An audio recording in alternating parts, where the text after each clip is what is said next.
আমন্ত্রণ জানাচ্ছি আপডেট সংবাদে। শুরুতেই জানিয়ে দিব গুরুত্বপূর্ণ শিরোনাম, এরপরেই থাকবে বিস্তারিত। বাংলাদেশের সর্বশেষ গুরুত্বপূর্ণ আপডেট সংবাদে আপনাকে স্বাগত। শুরুতেই সংবাদ শিরোনাম, পরে বিস্তারিত। প্রথমে জানাবো, জুলাই সনদের ভিত্তিতে নির্বাচনের দাবিতে মঙ্গলবার জামাত ইসলামের বিক্ষোভ। রাজধানীতে জুলাই জাতীয় ঘোষণাপত্র এবং জুলাই জাতীয় সনদের আইনগত স্বীকৃতি প্রদান এবং সনদের ভিত্তিতে আগামী জাতীয় সংসদ নির্বাচনের আয়োজনের দাবিতে বিক্ষোভ মিছিল করবে বাংলাদেশ জামাত ইসলাম। মঙ্গলবার বিকাল 5টায় রাজধানীর বিজয়নগরে পানির ট্যাঙ্ক এলাকায় বিক্ষোভ মিছিল অনুষ্ঠিত হবে। এরপর জানাবো, দেশ এবং দেশের মানুষের জন্য আমরা রাজনীতি করি বললেন তারেক রহমান। বিএনপির ভারপ্রাপ্ত চেয়ারম্যান তারেক রহমান বলেছেন, আমরা রাজনীতি করে এই দেশ এবং এই দেশের মানুষের জন্য। দেশের মানুষের জীবনযাত্রা একটু যদি ভালো হতে পারে সেই বিষয়ে আমরা পরিকল্পনা করছি। দেশের স্বাধীনতা, সার্বভৌমত্ব, দেশের সম্পদ ঠিকভাবে রেখে মানুষের পক্ষে কিভাবে কাজ করা যায় সেটাই বিএনপির লক্ষ্য। এদিকে কুয়ালালামপুরে ডক্টর ইউনূস মঙ্গলবার মালয়েশিয়ার প্রধানমন্ত্রী আনোয়ার ইব্রাহিমের সঙ্গে বৈঠক। 3 দিনের সরকারি সফরে মালয়েশিয়ার কুয়ালালামপুরে পৌঁছেছেন প্রধান উপদেষ্টা অধ্যাপক ডক্টর মোহাম্মদ ইউনূস। স্থানীয় সময় সোমবার সন্ধ্যা 7:50 তিনি পা রাখেন কুয়ালালামপুর। এদিকে মুক্তিযোদ্ধা পরিবার এবং বস্তিবাসীদের প্রতীকে অনশনে পুলিশের বাধা। অতঃপর রাজধানীর বিজয় সরণস্থ কলমিলতা বাজার মিরপুর ভাসানটেক বস্তি পুনর্বাসন প্রকল্প দুটি বাস্তবায়নের দাবিতে মুক্তিযোদ্ধা পরিবার ও বস্তিবাসীদের পূর্ব ঘোষিত সচিবালয় গেইটে প্রতীকে অনশন কর্মসূচি পুলিশি বাধার মুখে পড়ে। এবং সর্বশেষ জানাবো, যুদ্ধ শীঘ্রই আবার শুরু হতে পারে বললেন ভারতের সেনাবাহিনী প্রধান। পাকিস্তানের কিছু হলে অর্ধেক দুনিয়াকে সঙ্গে নিয়ে যাব জানিয়েছেন পাকিস্তান সেনাবাহিনী প্রধান। আমেরিকার মাটিতে বসে সম্প্রতি ঠিক এভাবেই ভারতকে হুঙ্কার দেন পাকিস্তানের সেনাবাহিনী প্রধান ফিল্ড মার্শাল আসিম মুনির। তবে তার পাল্টা জবাব দিতে দেরি করেনি ভারত। ভারতের সেনাবাহিনী প্রধান সেনাবাহিনীর পাশাপাশি বেসামরিক নাগরিকদেরও সম্মিলিতভাবে যুদ্ধের প্রস্তুতি নিতে বলেছেন জেনারেল উপেন্দ্র ত্রিবেদী। প্রিয় দর্শক, এতক্ষণ শুনছিলেন সংবাদ শিরোনাম, এবারে বিস্তারিত। তবে তার আগে বন্ধুরা, অনুরোধ থাকবে সংবাদটিতে একটি লাইক দিন। এই চ্যানেলে আপনি নতুন হয়ে থাকলে আমাদের সংবাদটি দেখতে দেখতে চ্যানেলটি সাবস্ক্রাইব করে রাখুন। কমেন্ট করে বন্ধুরা আপনার মূল্যবান মতামত জানিয়ে দিন আপনি বিশ্বের কোন দেশ থেকে বা বাংলাদেশের কোন স্থান থেকে আমাদের সংবাদটি দেখছেন এবং শুনছেন। আর বন্ধুরা, এই সংবাদটি আপনার সোশ্যাল মিডিয়া ফেসবুকে শেয়ার করে বন্ধুদেরও দেখার সুযোগ করে দিন। কমেন্ট করে জানিয়ে দিন আপনি বাংলাদেশের কোন জায়গা থেকে বা কোন স্থান থেকে বা বিশ্বের কোন দেশ থেকে বা কোন জায়গা থেকে আমাদের সঙ্গে রয়েছেন। এবারে বিস্তারিত।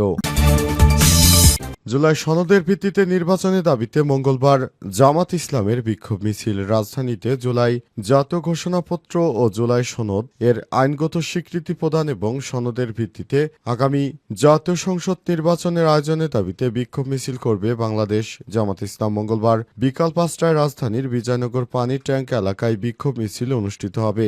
সোমবার জামাত ইসলামের কেন্দ্রীয় প্রচার বিভাগ থেকে তথ্য নিশ্চিত করা হয়েছে। সেখানে জানানো হয়েছে, অন্তর্বর্তীকালীন সরকারের প্রধান উপদেষ্টা প্রফেসর ডক্টর মোহাম্মদ ইউনূস যে জুলাই সনদের ঘোষণা দিয়েছেন সেটি পরিপূর্ণ হয়নি।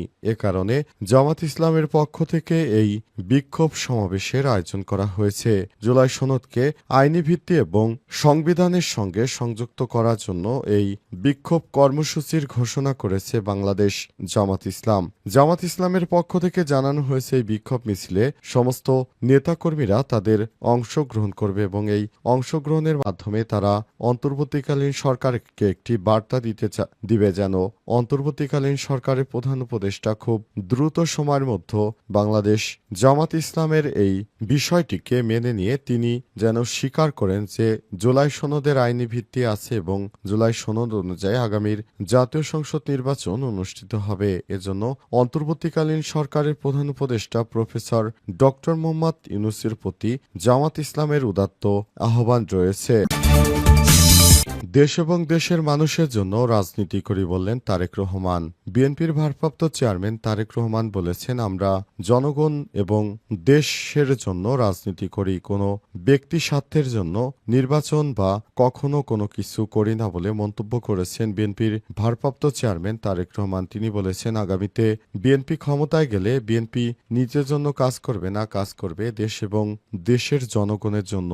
অন্তর্বর্তীকালীন সরকার যে সময়কে নির্বাচনের ঘোষণা দিয়েছেন সেই সময়কে স্বাগত জানিয়েছে বিএনপির ভারপ্রাপ্ত চেয়ারম্যান তারেক রহমান। লন্ডন থেকে ভার্চুয়ালি এক বক্তব্যে সব কথা বলেছেন বিএনপির ভারপ্রাপ্ত চেয়ারম্যান তারেক রহমান। তিনি বলেন, নেতাকর্মীরা জেনে রাখুন, আমাদের দলের মধ্যে কেউ যেন কোনো দুষ্কৃতিকারীকে প্রশ্রয় না দেয়। আগামীর বাংলাদেশ হবে সাম্য, ন্যায়ভিত্তিক এবং ইনসাফ ভিত্তিক। এটি নিয়েই বাংলাদেশে কাজ করছি আমি বলে জানিয়েছেন বিএনপির ভারপ্রাপ্ত চেয়ারম্যান তারেক রহমান। তিনি দেশবাসীর প্রতি উদাত্ত আহ্বান জানিয়ে বলেছেন, আমরা দেশটাকে এমন একটি পর্যায়ে নিয়ে যেতে চাই যেখানে যেতে হলে অবশ্যই সবার সাহায্য সহযোগিতা প্রয়োজন।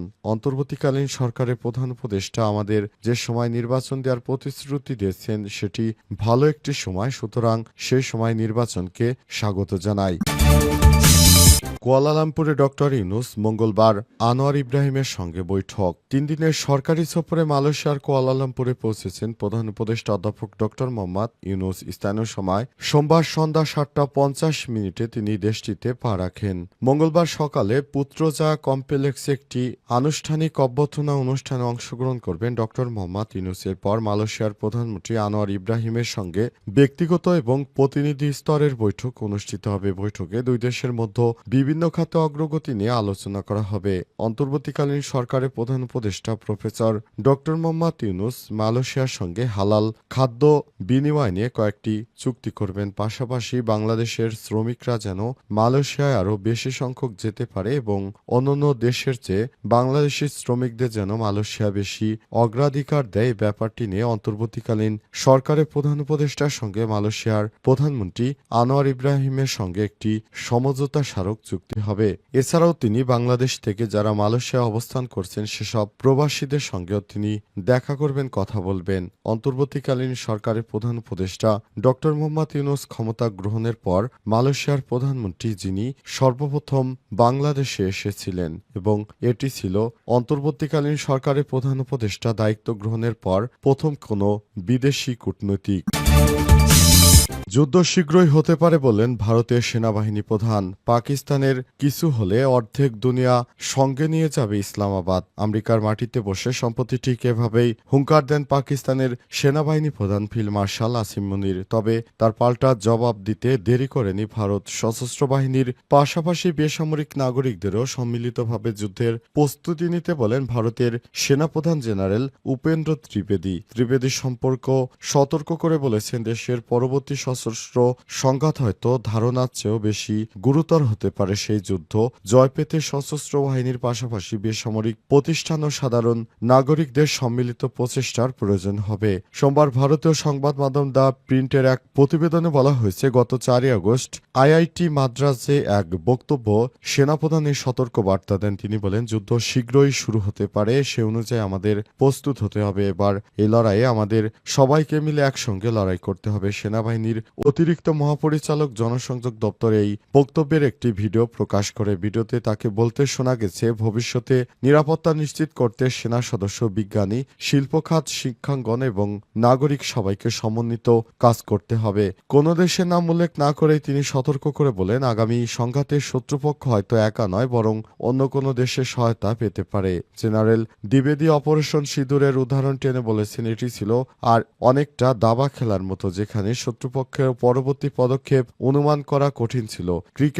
ক্রিকেটের উদাহরণ দিয়ে তিনি বলেছেন, যদিও টেস্ট ম্যাচ চতুর্থ দিনে থেমে গিয়েছিল, তবে সংঘাত আরও অনেক দিন চলতে পারত। অভিযান প্রসঙ্গে সেনাপ্রধান বলেছেন, এই অভিজ্ঞতা দেখিয়ে যে রাজনৈতিক আস্থা, স্পষ্ট নির্দেশনা এবং সমন্বিত জাতীয় প্রস্তুতি থাকলে ভারত যে কোনো বড় সংঘাত মোকাবেলা করতে পারবে বলে মনে করেন ভারতের সেনাবাহিনী প্রধান।